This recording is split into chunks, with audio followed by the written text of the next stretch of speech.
Hello guys, అందరికీ నమస్తే. ఎలా ఉన్నారు? బాగున్నారా? నేనైతే చాలా బాగున్నాను. ఈరోజు శుక్రవారం కదా, ముగ్గైతే ఇలా వేశాను. ఎలా ఉందో కామెంట్ చేయండి.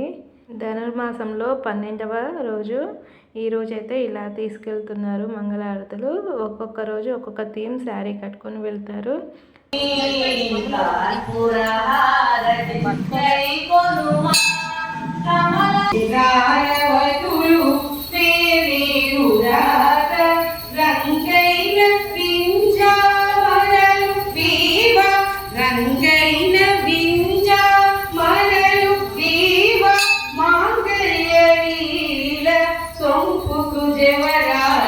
వచ్చేను అలమేలు మంగా ఈ పచ్చని కడియాల పనతి చెలంగా వచ్చేను అలమేలు మంగా పలుకుల తేనియ లొలుగా పలుకుల తేనియ లొలుగా చంద్ర చిలుకలు కలకల పలుగా. చూసారు కదా, ఇలా మంగళారతులు తీసుకెళ్ళి అక్కడ పాశురాలు, విష్ణు సహస్రనామాలు, గోవిందనామాలు పాడుకొని ఆ అమ్మవారి దయను, కృపా కటాక్షాన్ని కలగాలని వేడుకుంటారు. ఇలా గోదారంగనాథులను పూజించడం వల్ల సిరి సంపదలు, అష్టైశ్వర్యాలు కలుగుతాయని ఒక నమ్మకం.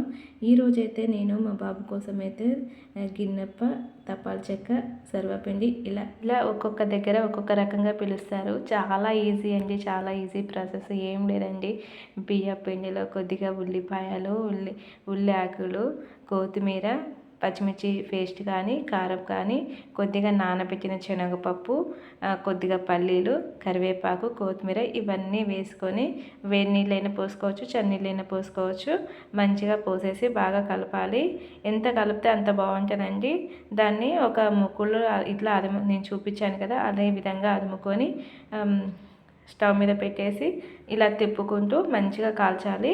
ఒక దగ్గర పల్చగా, ఒక దగ్గర మందంగా మాత్రం అదమద్దు, ఎందుకంటే మాడిపోతూ ఉంటుంది మధ్య మధ్యలో. కాబట్టి మంచిగా ఈవెన్గా స్ప్రెడ్ చేసామనుకోండి బాగుంటుంది. ఇది 2-3 days అయినా నిల్వ ఉంటుంది. దీన్ని ఈవినింగ్ స్నాక్ లాగైనా తినొచ్చు, టిఫిన్ లాగైనా తినొచ్చు. పెరుగు పెట్టుకొని తింటే మాత్రం చాలా బాగుంటుందండి. నేనైతే ఈరోజైతే వైభవ లక్ష్మీ వ్రతం, అదే పూజ అండి, పూజ చేసుకుంటున్నాను. 3 వారాలు అయిపోయింది, ఇది 4వ వారం అండి. ఈరోజైతే ఈ విధంగా చేశాను.